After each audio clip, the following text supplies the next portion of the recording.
Alrighty, we are going to read chapters. Let's see, what chapter were we on? Do you guys remember? Anybody? We are on chapter 4, okay? Chapter 4 and 5 is what we're going to read today, alright? So, let's go ahead and get started with chapter 4. We don't bite. Bradley's eyes got wide. Was he seeing things?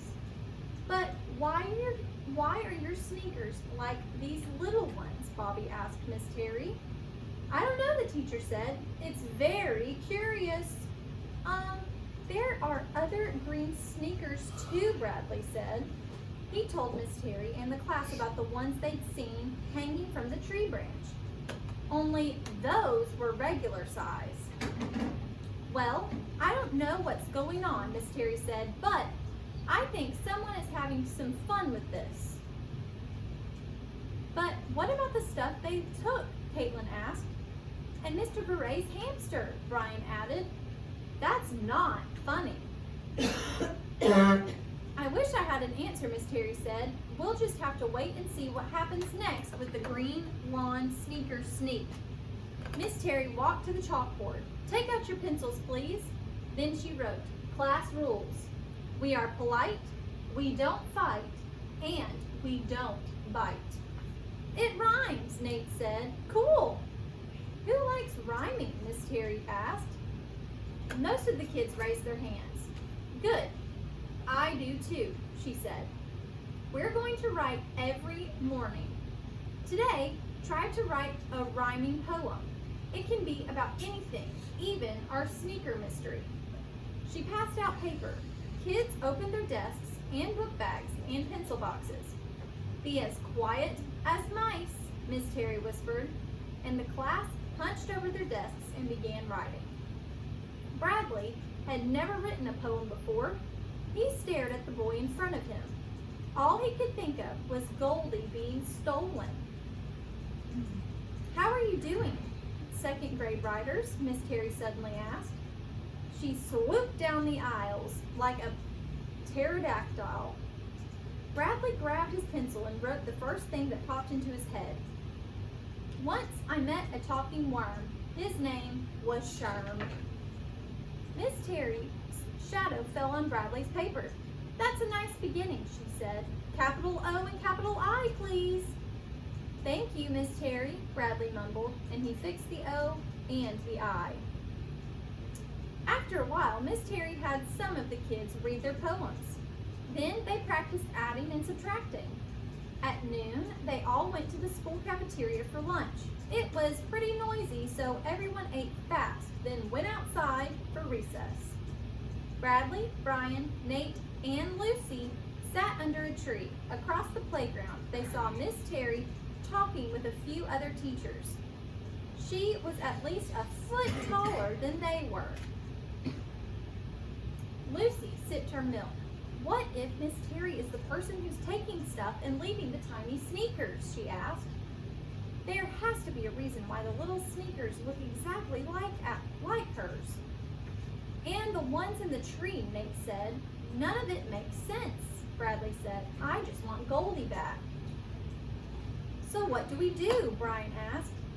We should follow Miss Terry home, Bradley whispered. If she's stealing stuff, maybe we'll catch her in the act.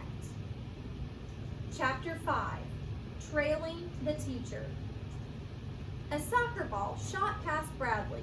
When he grabbed the ball, he saw some high school kids walking by the school. The tallest kid had another boy on his shoulders. Two of the others were tossing a basketball back and forth. They were pretty big, so Bradley figured they were seniors. The school bell sounded, and Bradley bounded back to the other kids. He carried the soccer ball and handed it to Miss Terry. Thank you, Brian, said Miss Terry. I'm Bradley, Bradley said. She grinned. Who says? I have bigger freckles than my brother, Bradley said. And Miss Terry made the kids wash their hands. Then she marched them to the school library. Walk single file like little ducks, she said, and no quacking. Bradley picked a book called Charlotte's Web. The cover showed a big spider hanging from its web and a girl with a pig in her arms. When it was almost time to go home, Miss Terry told the kids they could read quietly for a few minutes. She walked around the room, checked out everyone's books. At Bradley's desk, she stopped. "I love that book," she said, "but I really don't like spiders." Miss Terry rubbed her arms. "Spiders give me goosebumps." A few minutes later, the bell rang. "Class dismissed," Miss Terry called. See you tomorrow." The kids jumped out of their seats. Bradley nodded goodbye to Miss Terry. He had a lump in his throat. Were they really going to spy on their teacher? Outside, Bradley, Brian, Nate, and Lucy hid behind some bushes on the side of the school. Miss Terry would have to walk right past them. "What if she doesn't walk home?" Lucy asked. "What if she has a car?" "I never thought of that," Bradley said. They sat and waited. They heard teachers saying goodbye, and they heard car doors slam and engines start. Bradley heard a bird call and looked up into the nearest tree. It was the same tree where the sneakers had been hanging, only now they were gone. Suddenly, his brother grabbed his arm. "She's coming," Brian whispered. Miss Terry looked past them, heading for Main Street.